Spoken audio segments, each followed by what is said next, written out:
Hey guys, it's super late on Saturday already. So whew.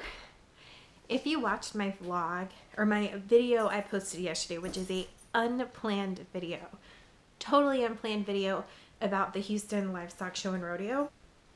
So what that is basically is every year the Livestock Show and Rodeo comes to Houston, and it's like a rodeo, and then they always have a concert.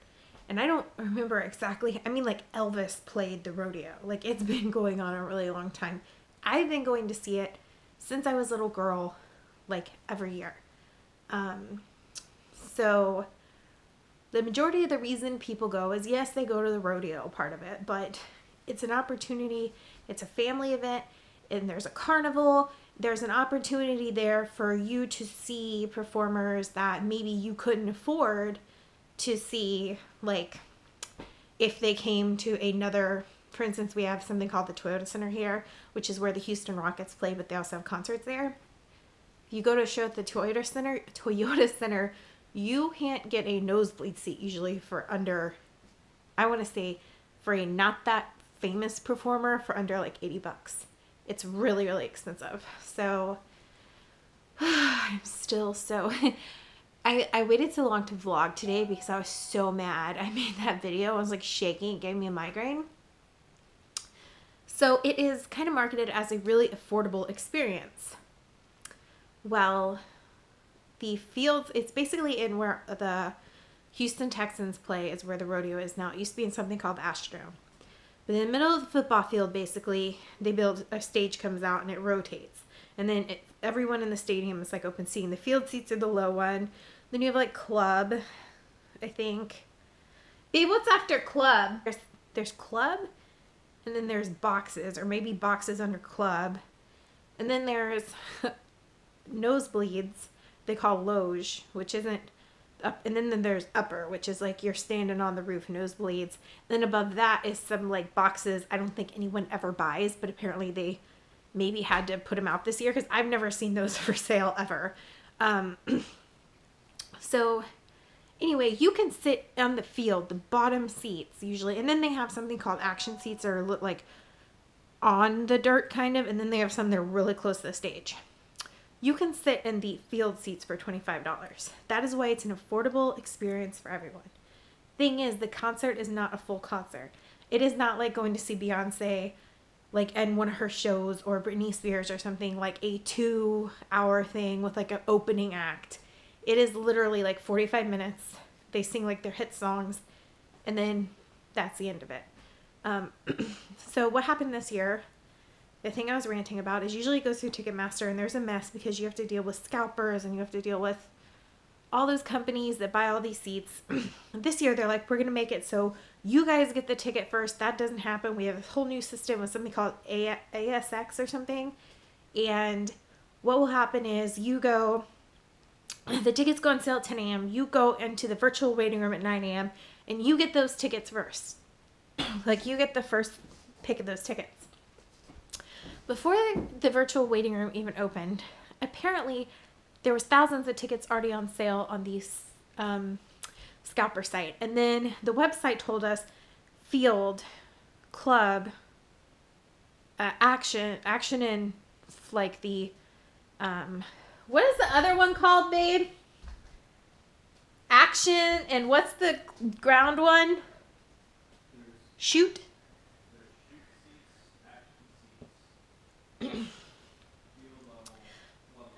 Shoot and action seats were already sold out, right? Yeah. Okay, shoot and action seats were already sold out.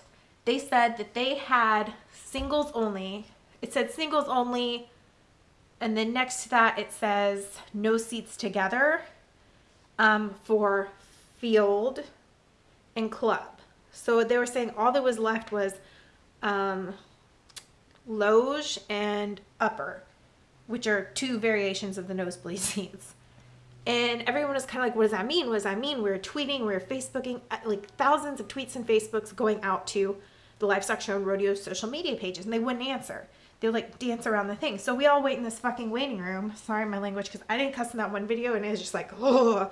But So I wait in this waiting room, and we're sitting there waiting, and right before 10 a.m. and the ticket sales open, it says on their social media page, oh, that means basically if you want to sit with somebody, you can only sit in nosebleed because we have singles for all the rest of the seats.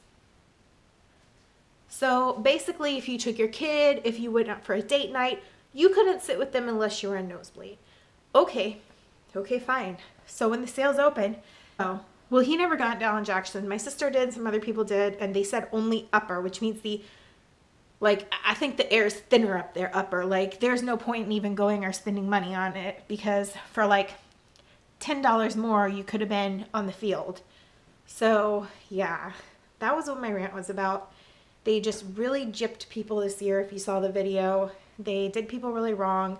They allowed all these companies to come in and buy all the tickets, so we're forced to pay double or triple to sit in a decent area. And I know you guys are like first world problems or whatever, but when it's something you've been doing for like 30 years and it's like a family tradition, and it's just like getting slapped in the face. It's been getting gradually worse, but this year it had to be the absolute worst. And I feel bad for people with families where this was the one big thing they got to do with their families every year, because now they can't, because not everyone.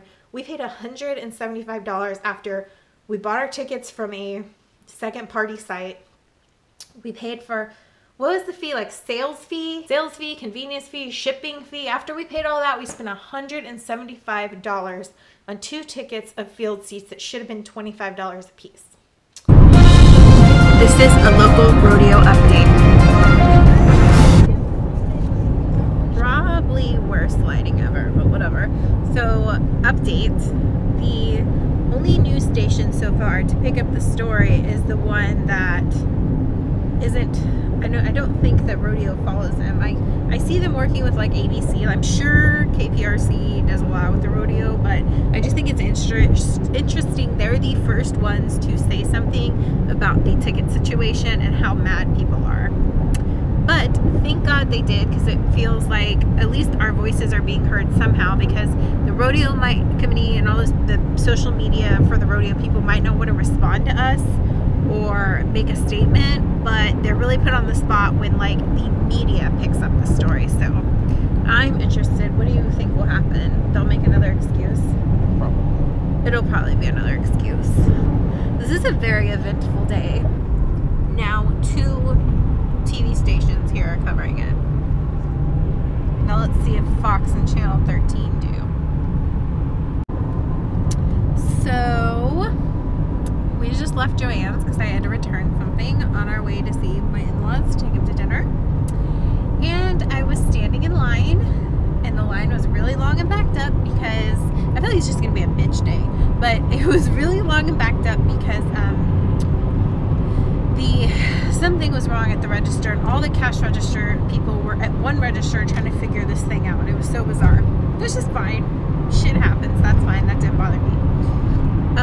What bothered me is there was nowhere for me to go in the line, because it was like, you know when you get in a long line and it stays long but you feel like you're moving, but what it really is everyone's moving closer together, and then you're just like sardined in there. Like, that's basically what happened. And I had people in front of me. The guy behind me had like 2 kids and his son, who looked like he was, I don't know, how old did that kid look?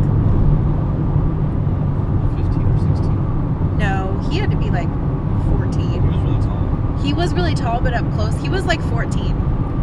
Anyway, he was trying to look at all the candy, and his dad had already told him no, he wasn't going to get candy. He was trying to look at the candy anyway. He was like, oh man, he was stomping his feet, and I was already getting annoyed because several times when he stomped his feet, it hit the back of my like leg, and I was like, okay, you're still mad about the rodeo thing, don't flip out on this kid. Well, then he's like pushing his sister trying to look at the candy, and he's like bumping me constantly, and then he goes, lady, move. I stopped and I turned and I looked at his dad and him, and I looked back at his dad and had an eye conversation with him, and I just looked at him like, did you hear your fucking son? Did you hear him? And he just looked back at me like, yeah.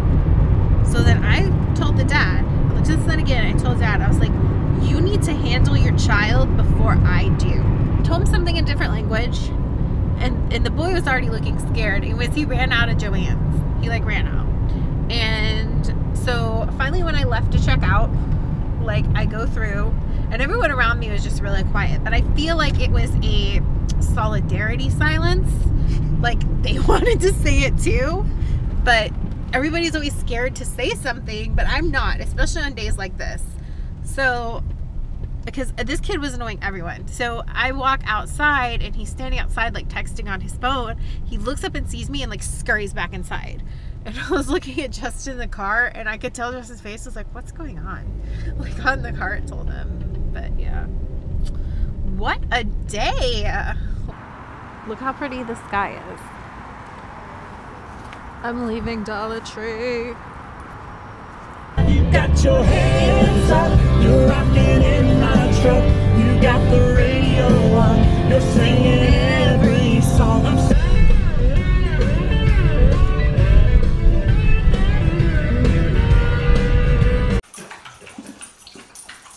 He's drinking so ridiculously fast. Calm down or you're gonna have another incident and we end up in the ER. They were so happy we got home, then he got himself all exhausted. Ralph, you need it. Babe, look at him. They were so. Don't give him any more right now. Look what he's doing. He's doing what he did at the lake. Let him eat. Really thirsty. Do not give him any more right now. It's okay, puppy. It's okay. It's okay. They acted like they hadn't seen us in a year when we got home. That's the best thing about dogs.